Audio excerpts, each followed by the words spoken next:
Okay, so welcome to today's Changemaker conversation. As a bit of background, Changemaker's Conversations is a new series where we're asking experts from their industries to just come and have a conversation with us about their area of expertise, how it relates to mental health, and just provide some kind of down-to-earth and sometimes first-hand experience of how to support somebody's mental health in that particular area. Today, we're joined by Andrew. Andrew's head of operations at Bet No More. He's going to be talking to us about gambling harm, so how gambling links to mental health, how to support somebody who's perhaps struggling with gambling, and also we'll be answering some questions that we've received from the community. Andrew, if you want to introduce yourself a little bit more. Thanks, Paul. Good to be here. So yeah, as Paul mentioned, I'm Andrew Purslow. I'm the head of operations at Bet No More. I have lived experience of gambling harms, so got into recovery in February 2020, so just over 6 years ago. And I've been working for Bet No More since 2022. So I got into recovery with the support of Bet No More, joining some of their kind of health and wellbeing groups and speaking to others with shared experiences. And yeah, I've worked here since 2022, so just over 4 years in a variety of roles, from kind of like frontline support, if you like, to what is now head of operations. So yeah, love to use my lived experience to help support and educate others on the kind of the risks and the dangers of gambling harms. In terms of what we're going to cover today, so I suppose understanding of gambling harm. So an introduction, really. What do we mean by the term gambling harms? So gambling harm, really, and we'll come into a proper definition. But in terms of like the scope of gambling in the UK, the prevalence of gambling and gambling harms, I've just thought I'd put some figures together. So there's a big survey that happens every year in the UK. It's called the GSGB, so the Gambling Survey for Great Britain, and 48% of adults gambled in the previous 4 weeks. So when the people took the survey, of everybody who was surveyed, 48% of all adults gambled in the previous 4 weeks. So I think that's quite a big figure. So out of the whole population, if you extrapolate obviously the data, that's quite a large number of people. According to the Gambling Commission, 138,000 people could be, and I put it in specifically in kind of inverted commas there, problem gambling. So for 138,000 people, gambling could be an issue for them.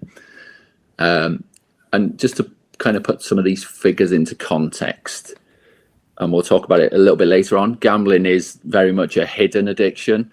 So as you can imagine, kind of asking people to self-report that they have a problem with gambling is quite difficult. So I would take these figures as a baseline, right? An absolute minimum. And then a further 1.3 million people engage with either moderate or low risk gambling. Although, as I've said, kind of research indicates that could be, and it's likely to be, a lot higher than that. One of my biggest concerns, having children myself, is that last kind of bullet point, which is the increase on the high figure of people under the legal age of gambling in the UK that actually participate in gambling. So around 27% of 11 to 17-year-olds had spent their own money on gambling activity within the last year. So that's a big concern for me as someone who's experienced gambling harm. Is there differences with young people, like the type of gambling that they're doing compared to adults? Yeah. Yes, I think obviously that with the emergence of online gambling, but maybe probably 25 years ago now, and with the access to smartphones and internet being a lot easier than it was back then, it's very much online.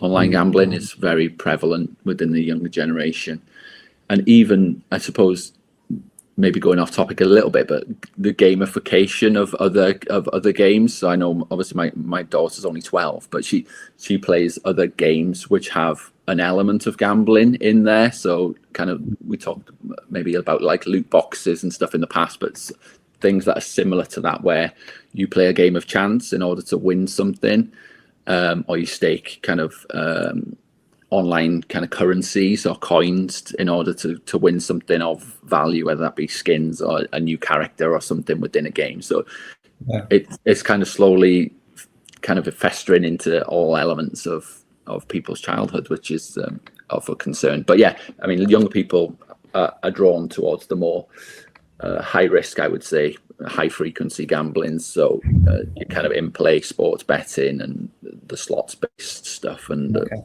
very high frequency stuff.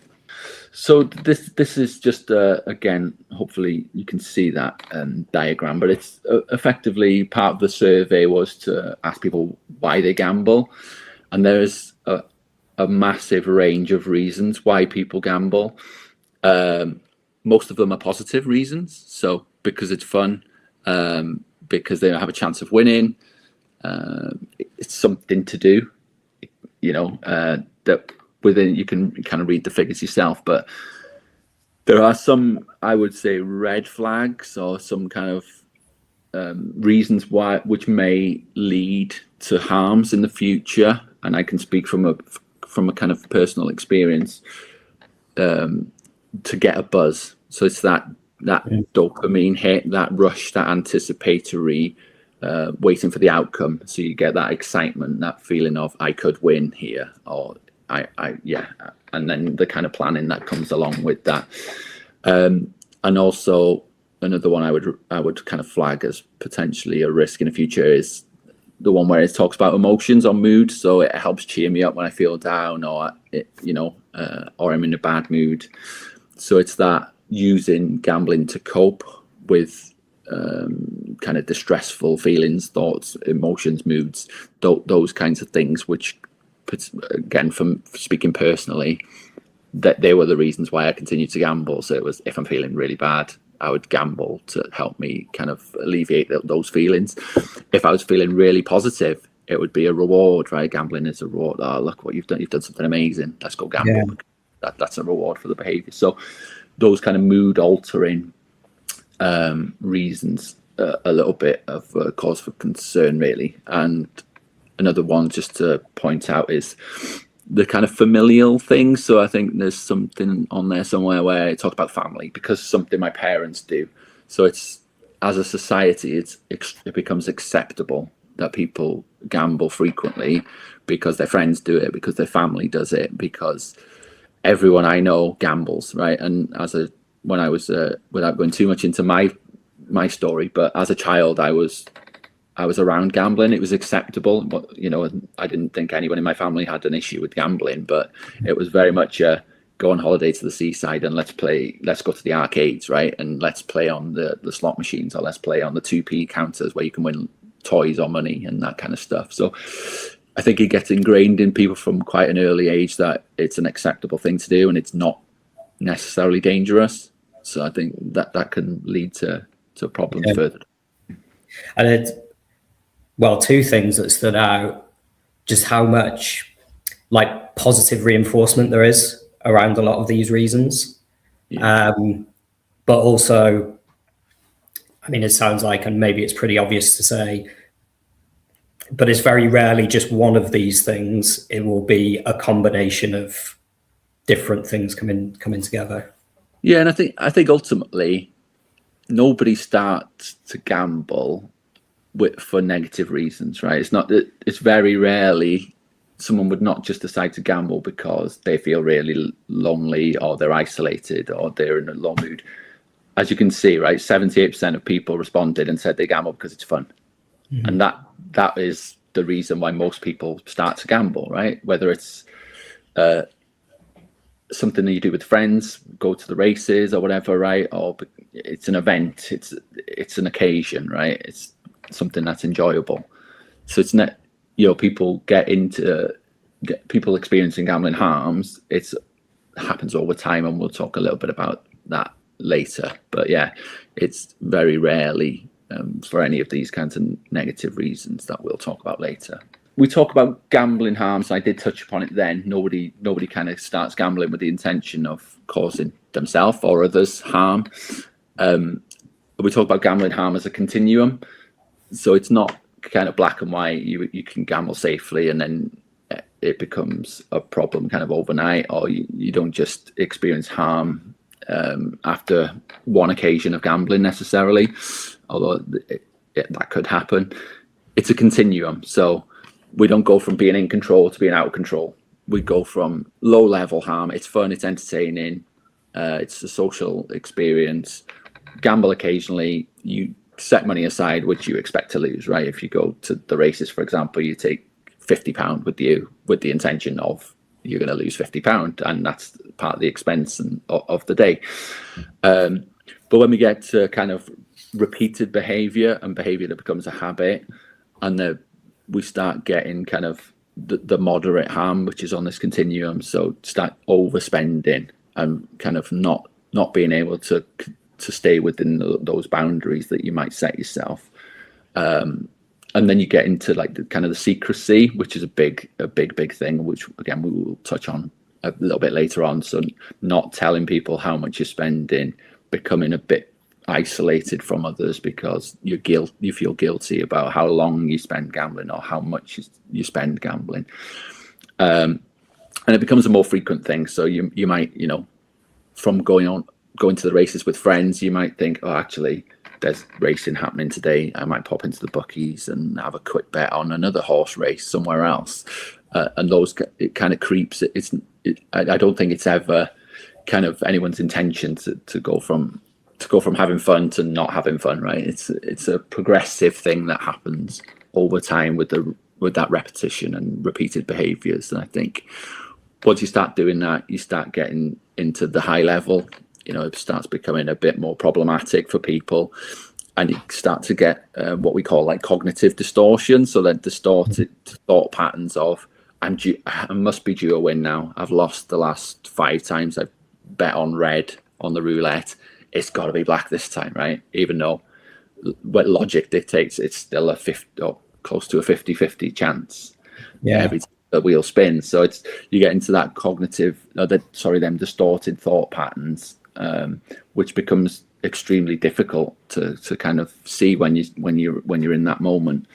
So yeah, I see it as a continuum, and you can go up and down that continuum. So you can go from high level of harm back down to low level, and I experienced that a number of times. So I could control my gambling in social situations, and it's that outward perception. So I would never gamble to extremes in the presence of others, especially close family members, because I didn't want them to see how bad it was. So that there's sometimes the ability to kind of restrain, and whether that could be due to access to money. So let's say you spent all your money on payday, or for the next 3 weeks or 4 weeks, you might not have any access to funds. So it's very much kind of a continuum which goes kind of up and down. That kind of going up and down the continuum, would you say that's just the case between low level and moderate, and as soon as somebody's in the high level harm, that they're just stuck there then? Like it's a very good question. I think it's potentially individual. You can't. I did experience, even though I would categorize myself as someone who was suffering high level of harms, I could still at times go out and enjoy gambling on a moderate level or a low level. But I couldn't always control that. That's I think that's the thing to differentiate. It wasn't always, I wasn't able to consciously control whether I could stop. I don't know if that makes any sense whatsoever, but there could be times where I would go to the bookies, for example, with the intention of putting a £10 accumulator on. That was my intention, was to put a £10 accumulator on, and I could leave there having put a £10 accumulator on and not placed any other bets. But then I could also go to the bookies with the same intention, and then come out 3 hours later having lost all my money. Right. Yeah. So I think there's not a definite answer, unfortunately, to that. But I think it's very, very difficult once you've experienced the kind of high level harm to go back to level without some form of intervention. we speak a lot about early intervention in mental health. So try to spot the signs early, try and get on top of things before they, develop into something much worse. So I guess on this continuum, that would be the moderate harm part. Yeah. Like if you start spotting any of those things in yourself or in a friend or family member, that moderate harm is the point of there's an opportunity for early intervention. But I guess the difficulty comes with the fact that, like you said, somebody might be showcasing moderate harm behaviors one particular week, but then the following week it might be back down to low level. So, going in with early intervention then might completely miss the mark and be tone deaf, because they'll be like, no, I'm not overspending. Yeah, I think in early intervention is obviously huge, and I think more generically, I think there needs to be more done, and hopefully we're doing that as a charity, and other charities within this sector are doing that work. But it's just about educating people about this is what we're doing today, right? So educating people about the risks, what you see, even adverts on the telly where everyone's having fun, winning money. That the betting companies advertise that quite frequently. It's about having a counter to that, which is actually it can be fun for lots of people, but also it's very dangerous as well for a number of people. So and I think even more importantly is telling people that there is support out there.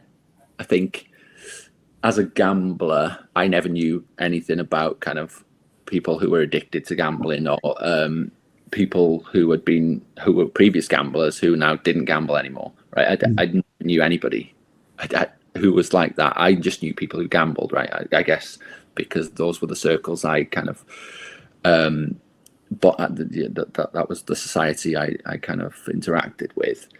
But it's just actually, let's tell people that if you want to stop, you can stop. And there are people out there who have done exactly what you've done and have stopped and have created a better life where they don't need gambling. They don't, they've built a life where they don't need to escape from their problems. They don't need to feel like gambling is the only thing that can give them that escape. And, they build a better life with hope for the future. I think that's the message that I'd like to give to as many people as possible, really.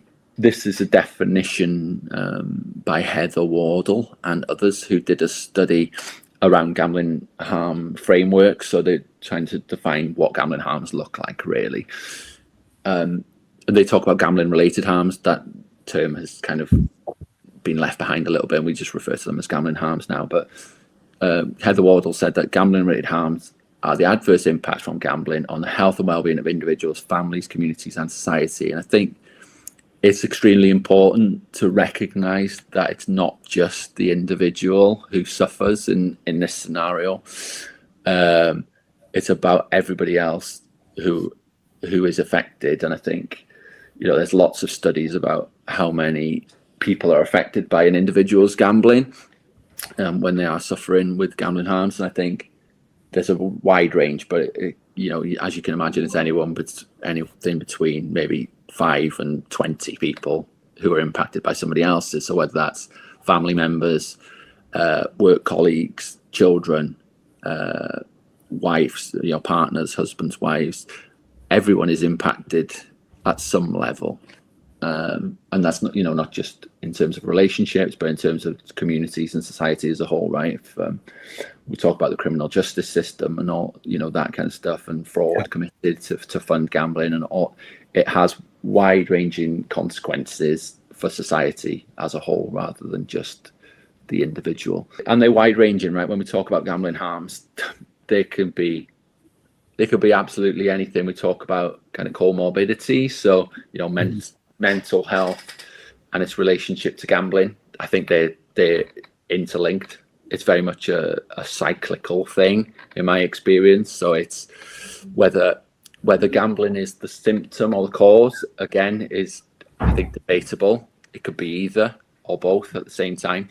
So, there's this interplay between poor mental health and gambling. So let's play out a scenario. So you're suffering with poor mental health for it could be a myriad of reasons, and you use gambling as an escape from that. So you feel you've got low mood, you go to gamble because you think it'll make you feel better. So you go to gamble, you lose all your money, you feel extremely remorseful and guilty, and your mental health gets worse, right? And then it happens again. So you think, oh, actually, I feel terrible. What could I do? I've got some more money. I've got access to. I'll go back to the bookies and I'll win my money back, or and for a moment, there's that hope that actually this could solve my mental health, the way I'm feeling at the minute. Yeah. And it just becomes that cyclical kind of negative process, and it's difficult to stop that. In terms of other kind of gambling related harms, maybe we talk about comorbidity. So there is strong links between ADHD and gambling as well. So that comes with kind of that impulsivity and increased appetite for risk taking. Yeah. It becomes extremely difficult to kind of control those intense urges to gamble. And also important to highlight kind of cross addictions as well. So people who have an addiction to gambling are more likely to have addiction to other things. So whether that be alcohol, drugs, food, all those kinds of things are kind of relatable. There's a little bullet point there in terms of gambling as a secret addiction. It's very commonly referred to as a hidden addiction. Unlike alcohol and drugs, it's not always outwardly obvious that someone's suffering with a gambling addiction. There are lots of ways that as gamblers we can hide things that are happening for us. I was extremely good at putting on a mask. I had an important job with lots of responsibility. I believe I was quite good at my job, so I had lots of responsibility. I was able to carry out my job very well whilst still in secret gambling. It's quite easy. It's quite easy to hide, right? In terms of the outcomes, so the outputs of gambling, the harms that you might experience, so poor mental health, that could be attributed to a number of things, right? You wouldn't automatically think, oh, he's suffering depression, right? You wouldn't automatically think, oh, he must be gambling, right? That's just too big of a leap to take. And all the other things can be attributed to something else. So a lack of funds, the amount of excuses I've made for why I don't have any cash, right?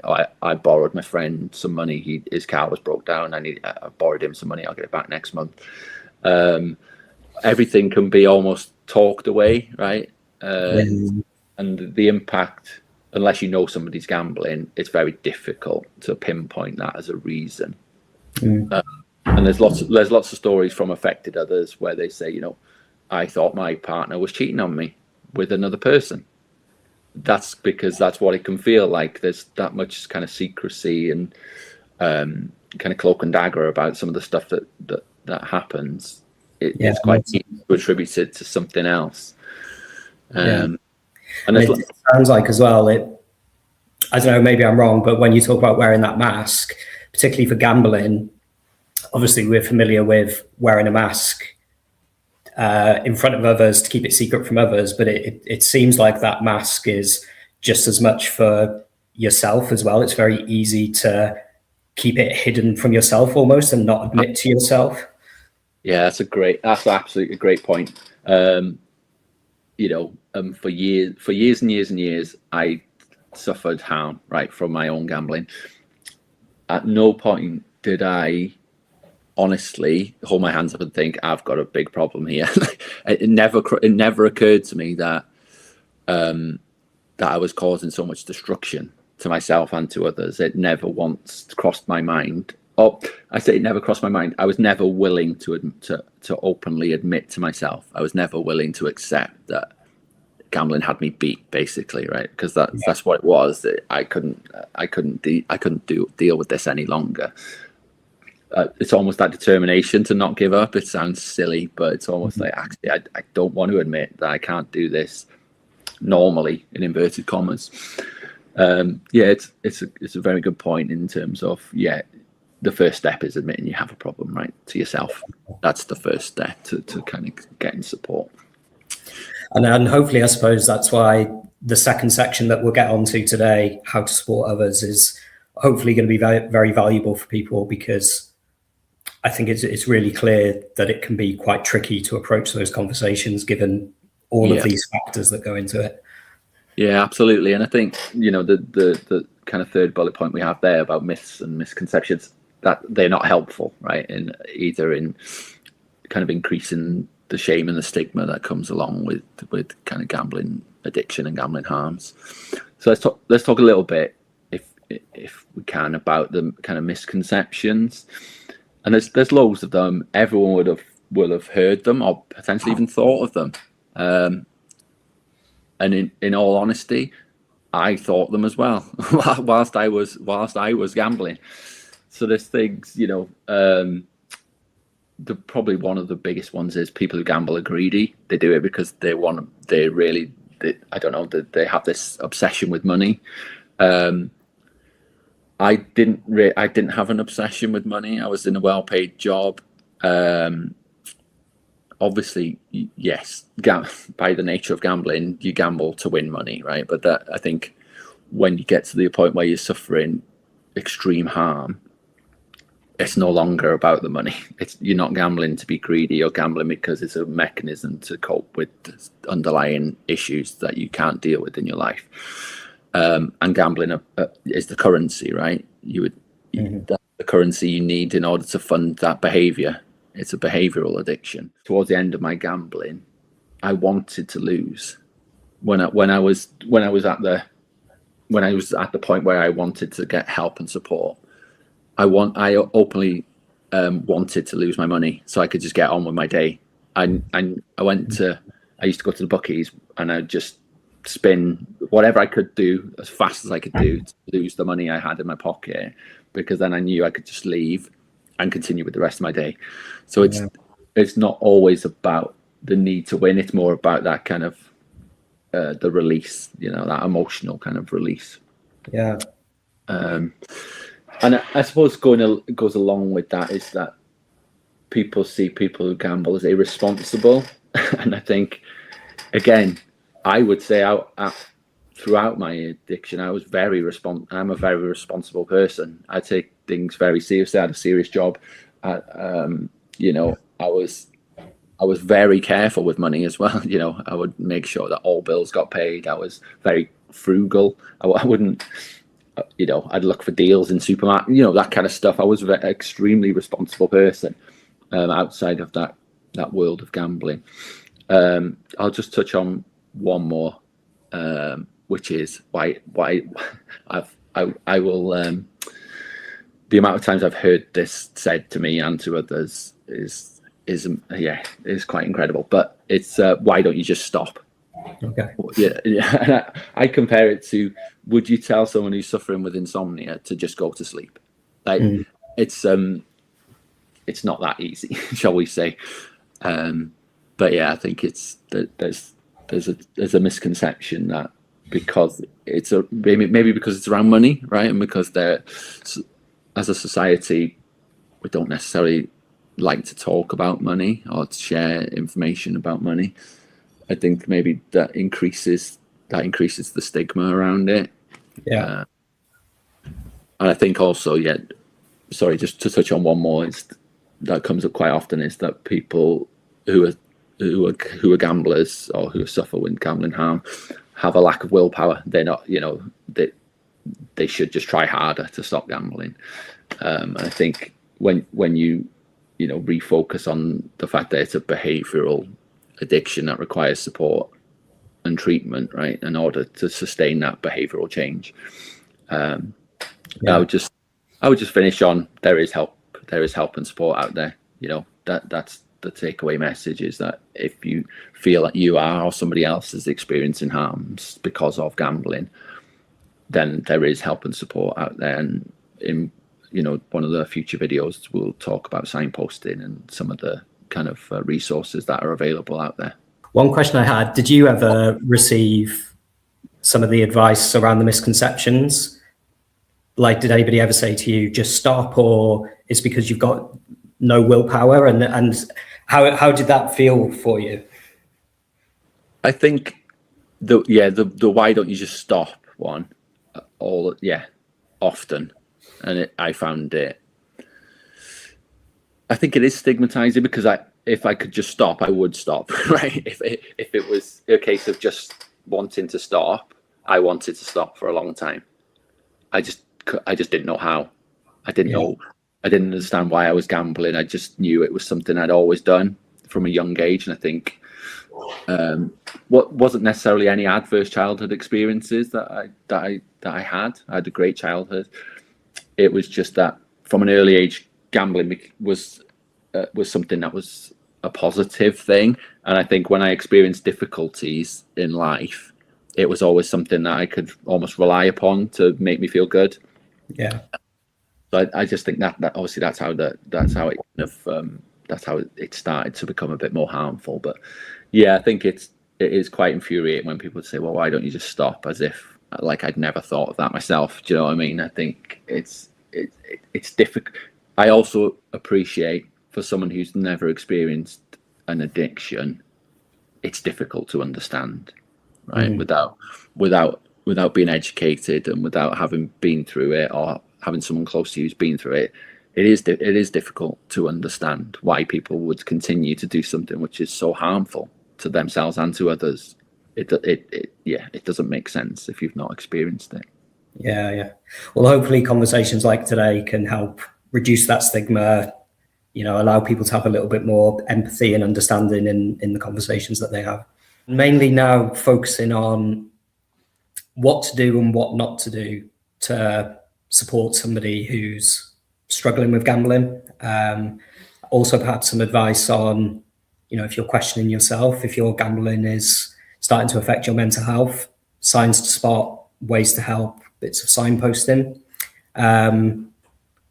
And yeah, over to you, Andrew, to answer all those questions for us. I will try my best. Thanks, Paul. I will. I'm going to put a huge caveat on everything I'm about to say, which is it's extremely difficult and it is very individual. I would say it's difficult. There's not a golden nugget which I can give you which will resolve all these problems and make everyone's life better and easier. I wish it was that simple. Unfortunately it's a very, very complex kind of behavioral problem, which again we touched on previously. I would say the first thing that you may well spot in terms of what the signs are is a change in somebody's behavior that you wouldn't automatically necessarily think they must be gambling, right? It could be you notice that they're more withdrawn, more isolated, more it could be mood swings. They could go from being extremely happy and then within a very short period of time be extremely snappy and agitated. So anything, I would say the biggest things to look out for, and again it is difficult because the harms happen over a period of time, so you might not experience a change in behavior that's noticeable from day to day, but over time there will be a change in an individual's behavior. So whether that's spending more time away from the family home, for example, or whether that be making excuses not to do things in a social environment. So people who suffer from gambling harms are more likely to isolate themselves because they feel that shame and stigma, and they have kind of low mood. They don't want to talk to people because they're carrying around kind of guilt and shame with them.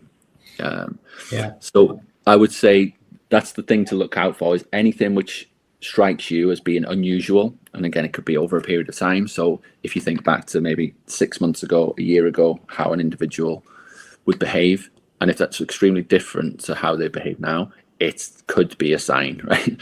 Again, as we talked about previously, it's difficult because gambling harm is invisible to lots of people, and it can be intertwined with lots of other mental health conditions or other kind of comorbidities. So it's extremely difficult to spot. Obviously, if you're someone who shares a financial relationship with an individual, it might be easier to spot, because obviously, money is the currency of a gambling addiction. So absolutely, that might be an easier thing to spot. But yeah, it's quite difficult to kind of spot those behaviors changes over time. Makes sense. And is there with the behavior changes, I'm conscious not to draw like a clunky comparison, but we know with other addictions, particularly alcohol addictions, that people in recovery talk about the fact that they'd be kind of scheduling their whole routine and their entire days and weeks around alcohol. Would you say that's similar with gambling, and perhaps that's something to look out for? Yeah, absolutely. Yeah, I would plan things, again from my experience. So I would plan, and this is quite sad to reflect on, but things like places to visit. So even I've got children, right? I would go to specific places, knowing that there was an opportunity to gamble there. So an example would be 10-pin bowling. I know for a fact they've got fruit machines in there. So, and you kind of dress it up as, let's take the kids bowling. They'll love it. Let's go bowling. It'd be so much fun. And then spend an hour playing on a fruit machine in there, right? So absolutely would schedule. And at times being quite deceitful about it as well. So I would not create arguments, but I would manipulate a situation where myself and my partner would have a disagreement, or I would fly off the handle at the smallest thing, so then I could leave the house and go and gamble, right? So that there's absolutely a manipulation involved in that. At times I would do almost anything to allow me to go and gamble, basically, and whether that's causing disagreements or leaving family members, that you're absolutely right in that. You would plan holidays around gambling. And then I suppose, like you say, it is really difficult to spot, but for those of us who are perhaps at the point where we think, okay, there's enough evidence here or enough things that I've noticed that I feel like I want to bring it up with an individual. Yeah, I imagine this is just as tricky as spotting the signs. But it's extremely difficult because, and I know from my experience, if someone would have accused me of having a problem, I would immediately have gone on the defensive, right? And the reason for that makes sense. It's because I wanted to protect my gambling above anything else, because gambling was my sanctuary, right? Gambling was my safe place.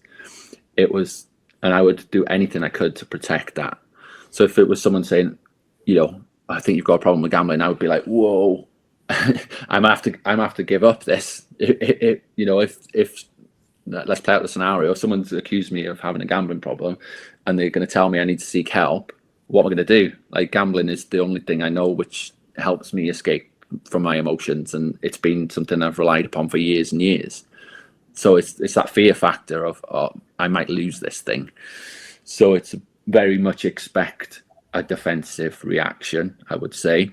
And that's what, even more importantly, is to, I would say, stick to facts.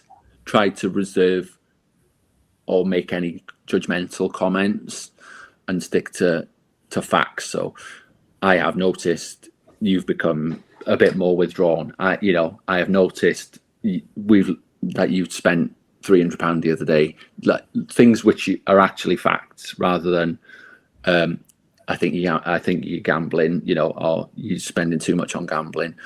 Stick to the facts that you can see and you can evidence. So you're making me feel this way is another good one. So when you do this to me, it's upsetting, and try to raise the concerns from a place of concern rather than a place of judgment. So it's actually, I'm really worried about you. You seem like you're not yourself. Is there anything going? Those kinds of questions, rather than, you're really selfish, I can't believe you do that. Those kinds of accusatory kind of comments, which are not going to be beneficial, because someone suffering from a gambling addiction is going to feel horrendous anyway. They feel selfish. They feel like they don't care about their family. It's not true, but that's how they feel. And having someone else tell you that is not helpful.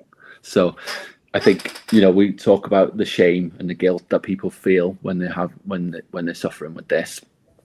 Having someone else kind of compound that is not going to be helpful. So I think and I appreciate it's extremely difficult for someone, especially if you're in a close relationship and they're effectively making your life hell through gambling. It's extremely difficult not to be accusatory and to be extremely emotional about it. Mm-hmm. And it is difficult. I think it's just try your best to do it from a place of care, a place of compassion, rather than, accusatory. I think it's important also to protect yourself in any scenario. And I say this, as someone who has the experience, is that if you're impacted by someone or you believe someone else has a problem, do whatever you can to protect yourself in the first instance. Ultimately, the person who is the gambler will choose when they seek help. Mm-hmm. There's not a massive amount that you can do. I know lots of people through my work and through groups I've attended who got made to go into GA, for example, or got made to try and attempt to get into recovery by their wife or their husband, and they're doing it for the wrong reasons, right? If my wife turned around to me and said, right, you've got to go and seek treatment for gambling, or I'm going to leave you. Yeah, you're going to go and seek treatment for gambling, right? Your heart might not be in it. The reason you're doing it is to save the relationship. It's not because you believe you want to resolve this situation.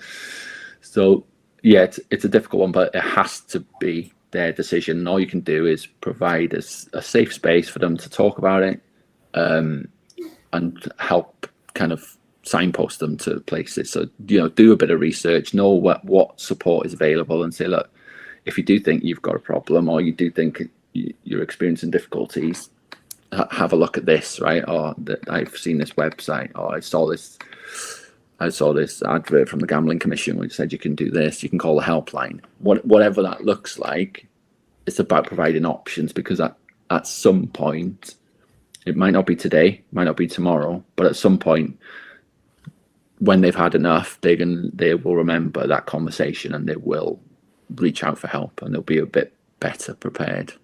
Yeah. So I suppose that's an important factor as well, isn't it? Not expecting like an immediate response, and not expecting things to be solved. And I guess not entering this kind of conversation thinking I'm here to fix and solve the problem. Perhaps more entering the conversation a little bit more empathetically, leaning on listening more. It has to be supportive. I think I count myself extremely lucky in that my then partner, my wife now, was extremely supportive when I actually said to her, I think I've got a problem with my gambling, and I need to stop, I need to seek help. And she was like, I'll do whatever I can to help you, basically. And I think that just reassured me that, she wasn't judging, she wasn't, being judgmental, she wasn't making any kind of negative comments. She might have felt extremely negative, and she might, she was probably withholding a lot of that from me. But it's extremely important to have a level of support. And I think, if you feel unable to provide that, and there are lots of reasons why, get in touch with an organization that can provide that support. But yeah, I think it's difficult, because ultimately it has to be their decision. It has to be person-centered. It has to be my decision to go and seek help. If someone told me I needed to, I'm going to prove you wrong. I don't need help. I can do this, So it is a difficult one. The other thing I would say is make sure, and this is quite a big thing, is to establish your boundaries and make sure you follow through on any actions that because we hear about it all the time in this space. My wife said, if I gamble again, she's going to leave me. And then you go back to gambling, your wife doesn't leave you. And then you're almost enabling the behavior. So it's like, oh, actually, there's no consequence to my behavior. She said she's going to leave me 10 times before. She's never left. So that's almost like, that's the green light. I can just carry on. There's no consequence. I would just say, don't give an ultimatum if you're not willing to follow through on it. You're better off not saying it. I know it's difficult and it can be kind of emotionally charged. Yeah. Have you got any, I suppose, examples on the other side of that? So how like some examples of some positive boundaries that can be set that do just feel like support and reassurance and perhaps don't feel suffocating or too over the top? The obvious one to go to is like a financial thing, right? So it could be, do you need support? Do you need me to look after your money? Do you need me to oversee, your cards? That again, like when we talk about like signposting and support that's out there, do you want to put some blocks on your card? There's most bank accounts now have gambling blocks on, so you can just go on the app and block any gambling transactions. Most mainstream banks in the UK have that now. So it's just maybe about being a bit more practical in terms of what I can do to support. So, but in terms of boundaries, I think it's what works for that individual. So I would just say it can be an ultimatum, and I think ultimately, depending on everyone's situation, how long this has been going on for, what the significance of the harm is, right? Because it can be, when we're talking about theft, when we're talking about getting loans out, and that impacts unpaid bills, mortgages, that kind of stuff. Ultimately, that's a big deal, right? So I think at some time an ultimatum is not a terrible idea because it promotes action, right? So if I know for a fact, if someone gave me the ultimatum, it might be, I might not want to do it, but I might do it, and then I might start feeling the benefits, if that makes sense. I know I'm kind of counteracting what I said before, but if someone gives you an ultimatum and sticks to it, so if someone says, if you gamble again, or if we can't pay the mortgage again next month, I'm leaving. Yeah. And they leave, and they actually leave, that could be a catalyst for change, right? That could be the moment where it's actually like, oh my, I never thought she would actually leave. So that can be a catalyst for change, but it's just about being consistent and following through on actions, really, because as a gambler, when in action, if you like, we can be extremely manipulative. It can be quite overwhelming for people to know where to turn to, and oftentimes we see people get to the point where they know they're ready for help. They admit that they're ready for help, like particularly in people who are struggling with their mental health, and then maybe they'll go on Google and it's just like, well, what's the difference between a counselor and a psychotherapist and a psychologist and a clinical psychologist? And do I go to the NHS? Do I go private? Do I go to Conway Mind? And all these options just become so overwhelming that nothing happens because people are worried about making the wrong decision. So yeah, in your space with gambling, and you've touched on obviously Bet No More, Gambling Commission. What about the differences between some of these organizations that we're already familiar with, and what would be the simplest pathway that you'd suggest for somebody who is looking for external support? It is a little bit of a minefield in terms of where do I go? What support can I actually get? All I would say is there's no wrong door, really. If you go somewhere, they will help to signpost you in the direction for the specific support that you might need. I would say the National Gambling Helpline is maybe a good place to start. And they will do like a triage process where you'll talk to them, they'll explain. They'll potentially do some assessment, so like it's a problem gambling severity index or a PGSI test, if you like, or a questionnaire, which basically asks lots of questions about your gambling. And depending on the severity, it kind of indicates maybe what the best next steps are. So whether that could be, it could be counselling, it could be somewhere like Gordon Moody, which does residential treatment. It could be GA, right? I don't think it's, again, this isn't a cop out. It's whatever works for an individual. And I appreciate it can be overwhelming. I suppose it's what you're looking for. So if you're looking for support from a therapist, they can be extremely helpful in helping you. And I did this myself. I went to an organization called Gamcare, which actually isn't on this resource, so I apologize for that. And I spoke to a therapist there, and they helped me understand, I guess, the psychology of it, why, some of the reasons why I might have done what I did. But for me personally, the big game changer was speaking to someone who had been there and done it. So sitting in a Zoom meeting like this, where I was talking about my experience and everyone's nodding their head, and I'm like, this is weird. Why are they agreeing with what I'm saying? I thought I was I thought I was the only person who did this. And I thought I was weird for doing this. So it's whatever works for individuals. Like obviously Gamblers Anonymous is up there if you want. That's the kind of 12-step process, really. It's whatever works for individuals. I would just say try everything. Try as much as you can. Throw yourself in. There's podcasts. I spent the first couple of months of my recovery avidly listening to podcasts about people who were in recovery and what they'd been through. Reading books, educate yourself on habits, how habits are formed, and how it can what's the name of that book? I have a book which is very good and I forgot the name of it. It's it's just basically about understanding habit formation and how the psychology of that works, right? And how we're not necessarily very much in control of that. Nice process. So there's loads of things out there.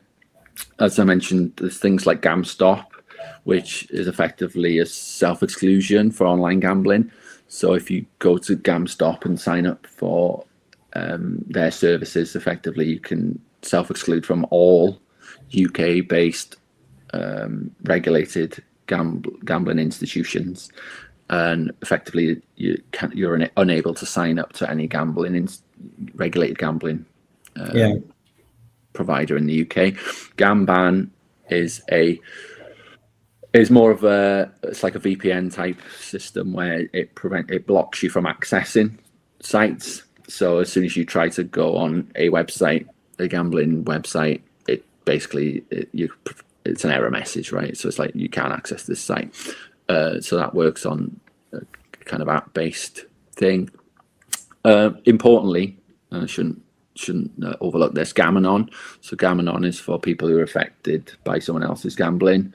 And I think it's even more important that we recognise that I mentioned earlier, right? Anything between 5 and 20 as an estimate, people are impacted by somebody else's. So they're just as important, if not more important, than the gambler themselves.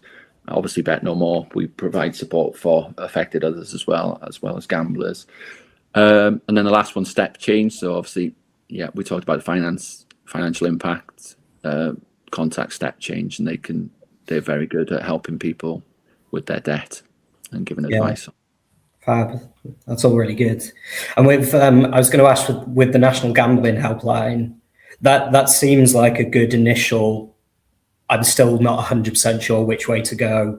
A good initial phone call to make, and they can perhaps signpost you to, or maybe try GamStop, or maybe try Gamblers Anonymous. Yeah.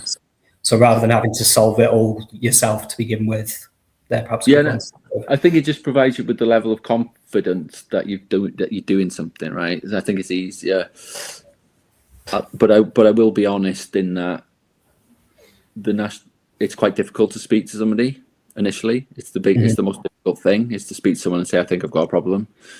That is the hardest thing to do, and there are alternatives, right? So that for someone, and I'm speaking from my experience, I would never have telephoned a stranger and said, I need help with my gambling. So there are other options, and there are lots of different providers. who can provide support. So whether that's like a web-based form or a chat function, they are also good ideas for someone who doesn't want to speak, right, or can't speak to someone and say it kind of out loud. So yeah, but the National Gambling Helpline is great, and they will be able to signpost you to the correct place. And there's, I mentioned GamStop, but there's equivalent. So if someone goes into the bookies and they only bet in the bookies, then there's the Moses self-exclusion scheme. So you can go and sign up for that. Basically, there's lots of different ones based, and there's the Bingo Association for people who maybe have issues with bingo, and similar for arcades and stuff like that as well. So there's lots of support out there. So yeah, obviously, I think one thing that's been really clear from all of these discussions is, it's different things for different people, right? So it's not a one size fits all approach. But perhaps with each of these questions, Andrew, if you feel comfortable speaking about your own experience, if you've ever been asked any of these questions or had a similar conundrum, that'd be really interesting for us. So the first question: how do I tell the difference between someone who's just enjoying gambling and it becoming a problem?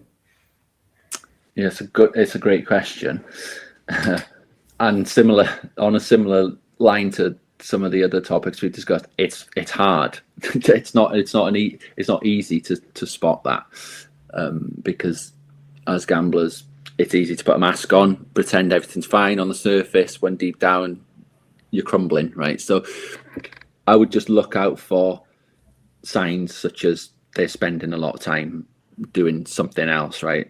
Whether that be out the house, alone, staying up late at night, not being able to sleep, things which are out of the ordinary. Time spent is the biggest one, I would say. So time spent gambling. I appreciate it's difficult because, especially with smartphones these days, people spend lots of time on their phones anyway. Yeah.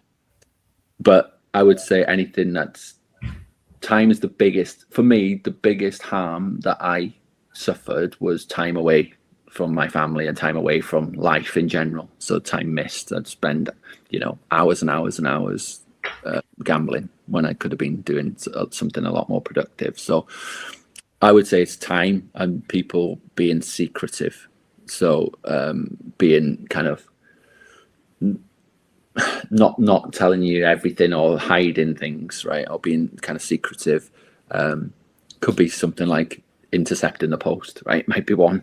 I know probably a little bit less common these days, but people, there's lots of stories about people who try to intercept the post because they don't want their partner to see the bank statement because they'll see that they've got no money, kind of thing, right? Or demands from bailiffs and that kind of stuff. So it's very individual again, but I would say any change in emotion and secret gambling, I would say someone doing it in secret is a telltale sign. Or people downplaying. So if for example, I only lost 20 quid, or it was only a tenner, that they are telltale signs for someone who's doing it a lot more than they're letting on. Okay, interesting. And then I imagine the answer would be relatively similar, but in that question, if we were to change the word someone to myself, how do I tell the difference with myself if I'm just enjoying versus maybe slipping into it becoming a problem? I would say it's the frequency probably is one of the things. So doing it more often than you intend to, or spending more money than you intended to spend is probably one of the earlier signs. Is, if you intended to spend a certain amount of money, losing track of spending or losing track of time are kind of big things as well. And I would just say the other harms of finding yourself being irritable if you can't do it. So if you, for whatever reason, if you're at let's say you're at a family function or something, or you don't have access to do it, finding yourself becoming irritable because of that, or being more snappy, being moody, mood swings, and unexplainable things which you might not ordinarily kind of join the dots. But yeah, I would say all of those things really. Yeah. Okay. The next question: what if someone doesn't think they have a problem, but it's clearly affecting them and the people around them? So obviously we've touched on this a little bit, and try and avoid words like, confront them about it. But yeah, it's this is a hard one, because it depends on, it's all about timing, right? The individual has to be ready to admit, and if they still want to gamble, then they're not going to admit that they've got a problem. It just will not happen. As we talked about previously, it's just about being quite objective. So, you saying it's not a problem, but you were in the bookies for 4 hours yesterday, right? You can't. That's not something that, even as someone who is in action, as we say, who is gambling, you can't dispute the fact that you spent 4 hours in the bookies. If you spent 4 hours in the bookies, so I would say coming at it from a place of care as well. Say, look, this is what it's doing to me, right? This is how it's making me feel. This is what it's doing to everyone around you. Like, explaining the reasons why you're doing it. It's not because you don't understand. It's because of the impact it's having on people, right? It's not a case of I needed to stop for, I don't know, selfish reasons necessarily, but it's impacting on everybody else. So yeah, I think it's just about trying to come at it from a place of compassion and a place of objectivity, really, rather than yourself, those accusatory things that we talked about before. So it's being empathetic and trying to understand. I appreciate empathy is difficult, especially if someone's treated you terribly.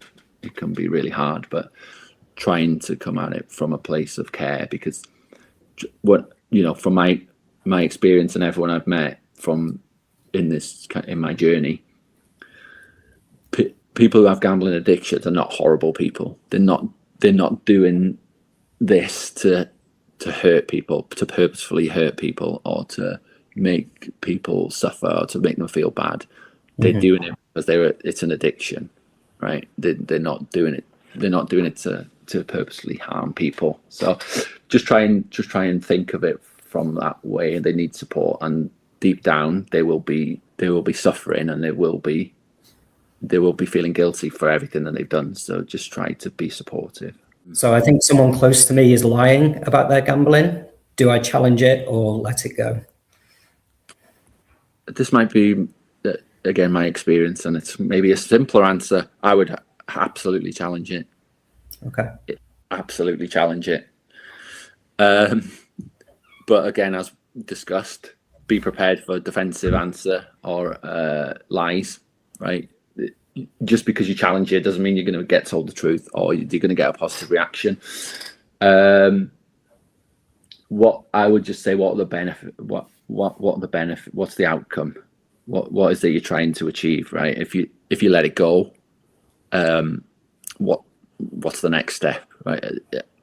It depends on what your goal is. If it's to support somebody, then you should absolutely, challenge is maybe the wrong word, but you should absolutely say, oh, have you been gambling? I've noticed you've been gambling again, or I've noticed money's gone out the account, or when you said you were going to the shop, you were gone for 2 hours to buy a loaf of bread. Those kinds of, I suppose, indirect challenges, but making someone aware that what's going on effectively. But also importantly, I guess, to follow up with whatever support you can, or as we said before, if you've provided an ultimatum, or you've provided kind of, if you do this, then this is going to happen, then I would say that you should be consistent and follow through on anything that you said you will do. Yeah. Okay. Provided it's lawful. Yeah. Fair point. But yeah, I think that's an interesting response, that to definitely challenge it. But I think, well, one of the most important takeaways for this question is perhaps remove the word challenge and maybe substitute it for, do I approach it? Do I bring it up? Something a bit gentler, less judgmental, less labeling. seems to be the key theme here. How do I go about recommending that professional support in a way that feels helpful or not annoying?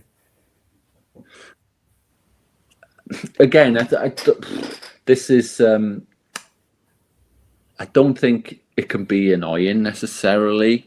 I think if someone isn't ready to accept support, they will ignore you. Basically, again, my experience is if someone, whilst I was in the height of my gambling and I don't know, let's say I'd lost a lot of money or I'd won a lot of money or I was in the middle of a gambling episode, and someone said, have you thought about speaking to the National Gambling Helpline? I'd be like, what? What's he like? What are you talking about? And I would automatically shut down. So I think it has to be kind of situational and it has to be a consistent kind of approach, if that makes sense. So it's about providing people with options. So it's like, actually, it could just be giving someone a link to a website, or it could just be providing information about Gamblers Anonymous, wherever it might be, in quite a passive way, if that makes sense. So it could be, I know you don't necessarily think you got a problem, but have you thought about reaching out to GA? Like that, they might be able to help, or you might just want to speak to someone and explore it a bit further. Yeah. So I think it's about consistently planting that seed. And because if someone who's gambling is constantly in a non-confrontational way is being shown that someone cares for them and is wanting to support them, I think eventually there will be a moment where the penny kind of drops and it's like, well, actually, and when they are ready to seek support, they will remember that this person actually, I remember when this person said I could go to GA, or they sent me a link to GamStop. Maybe I should have a look at GamStop. It might not be immediate. It might not be, oh yeah, thanks for sending me the link to GA. I'm going to go to GA tonight. It's unlikely that will happen. It's more of a gradual process where you're kind of getting someone to think about it on their. They probably like to think about it on their own, in their own time, and just decide now's the time, right? When the time is right for them. Makes sense. And maybe as a follow-up, this might be a bit too much of a niche question, but would you say these type of conversations are better coming from somebody who's closer to the individual, or does a little bit of distance in relationship actually help more, or does it not really matter? I guess the thing I'm thinking is, if I've got a group of 6 mates, and one of my mates in that group, I think I've spotted is struggling, but there's perhaps a few other friends in that group who are a lot closer to him. Would it be better for me to try and encourage somebody who's a bit closer to bring up these conversations, or would it actually help more to have that bit of distance? I'm not sure if there's a right or wrong answer, really. Again, it's quite individual. I think maybe I can only speak from my experience, but if it was someone extremely close to me who was almost challenged, well, it happened. It wasn't necessarily a friend, but I got challenged on my behavior, right? And the auto response is to be defensive. So I think sometimes if it is a stranger, it might be easier to approach if you've got someone who you don't know that well, who says something, that might maybe plant a seed. It might be easier to accept from someone you don't know that well, I think, versus someone who you might be potentially feeling judged by, I guess. It's very difficult to approach the subject, because my auto response to being challenged is to withdraw. Yeah. So and even we talk about let's play a real scenario that happened, but if I was approached by someone in the bookies, which I had been in the past, a member of staff, to say, oh, you've been here a little while, do you think you need to take a break? My auto response would be, I'm okay, and then I would withdraw from that situation. So I would leave that bookies and I would go somewhere else to not be bothered. Do you know what I mean? So that's kind of my approach is, well, actually, I'm going away from this scenario because she's just made me feel completely uncomfortable just by asking a simple question, and I'll just go somewhere else. So there is the danger that they withdraw from that and don't open up. So I think it's extremely difficult. It will be done on their terms. There's no mistake about that. All you can do is try to provide them with the support. I think the most important thing is how you come at it, and it's from a supportive place. It's like, mate, I'm worried about you, mate. You don't seem yourself. Is everything okay? I think that's, you're more likely to elicit a positive response from that than you are from anything else. Yeah. Okay. I got you. And then I suppose having that patience that not everything is now going to be resolved because I've brought it up, but I'm consistent, like you've said, and remain non-judgmental. At least the pathway is there for them. Yeah, you're opening the door, right? You can open the door. They have to walk through. You can just provide the options, and it's ultimately their action to take.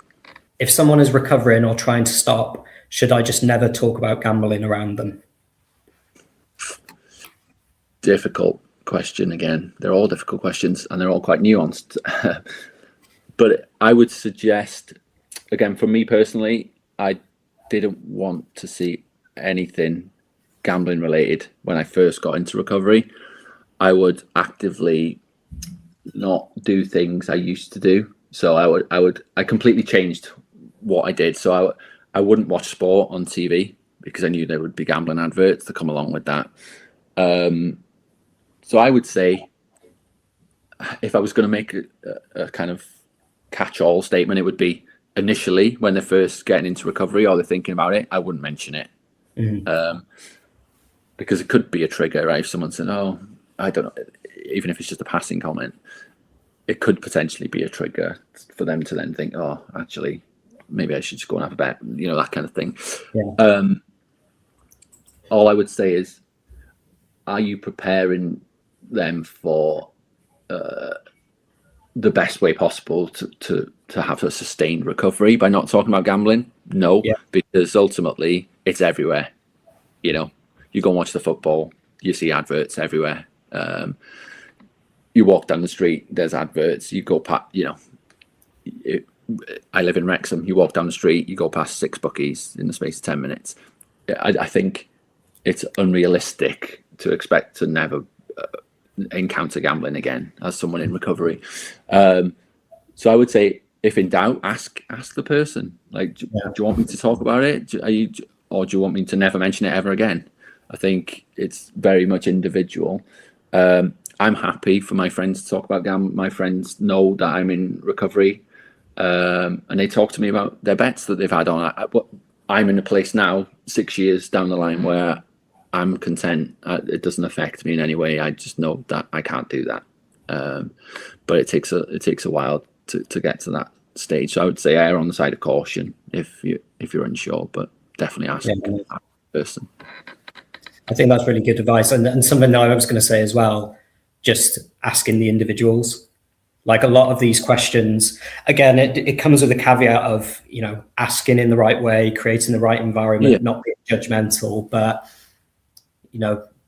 we don't need to guess at all of these things when we're trying to support somebody.